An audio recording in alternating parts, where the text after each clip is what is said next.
पाए जाते। गिनती की किताब इसी के 12 के 7 और 8 में लिखा। हाँ पढ़े देखो। परंतु मेरा दास मूसा ऐसा नहीं है। हाँ। वह तो मेरे सब घरानों में विश्वास योग्य है। हाँ। उससे मैं गुप्त रीति से नहीं परंतु आमने सामने और प्रत्यक्ष होकर बातें करता हूँ, और वह यहोवा का स्वरूप निहारने पाता है। इसलिए तुम मेरे दास मूसा की निंदा करते हुए क्यों नहीं डरे? देखो यहाँ पर क्या लिखा कि परमेश्वर ने बताया, कह रहे कि हारून और उस समय मरियम जो जेलस कर रही थी मूसा की अनॉइंटिंग से, मूसा के अंदर जो आत्मिक दान वरदान थे। तो आज हो सकता है आप ही का भाई आपसे, आप ही का रिश्तेदार आपसे जल रहा हो। जब आप तरक्की करते हैं तो उसके बाद वो जलने लगता है। जब आपके घर में गाड़ी आती है तो आपके पड़ोस में कोई ना कोई जलने लगता है। अगर आपने उस बात के लिए प्रार्थना नहीं किया तो इसका मतलब कहता है वो शैतान आपके जीवन में काम करना शुरू करेगा।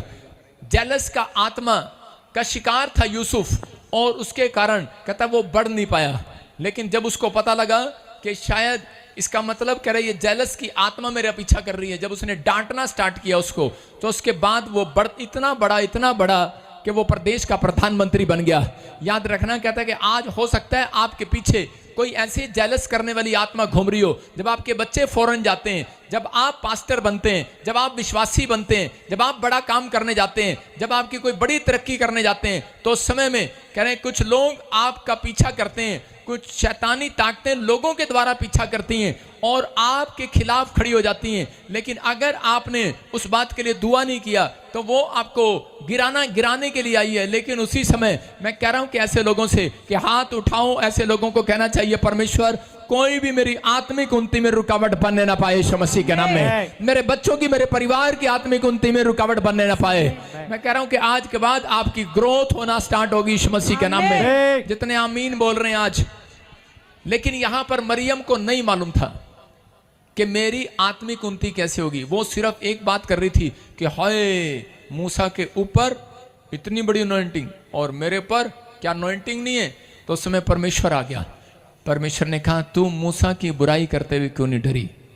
आप समझ रहे हैं। उसने कहा कि बेशक तू बड़ी हो, बेशक तूने छोटे से बच्चे को पानी में डाल दिया था, बेशक तेरे से बाद में पास्टर बनाओ ये, लेकिन मरियम तू इसकी बुराई करते हुए क्यों नहीं डरी। कहता मैं तेरे से सपने में बात करता हूं, सामने सामने करता हूं।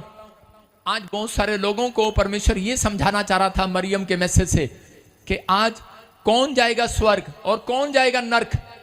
आज वो जाएगा स्वर्ग, कहता है, लेकिन वो जाएगा नर्क। लेकिन ऐसे नहीं जाएंगे कि आप स्वर्ग और नर्क में कैसे जाएंगे। कहता कोई स्वर्ग और नरक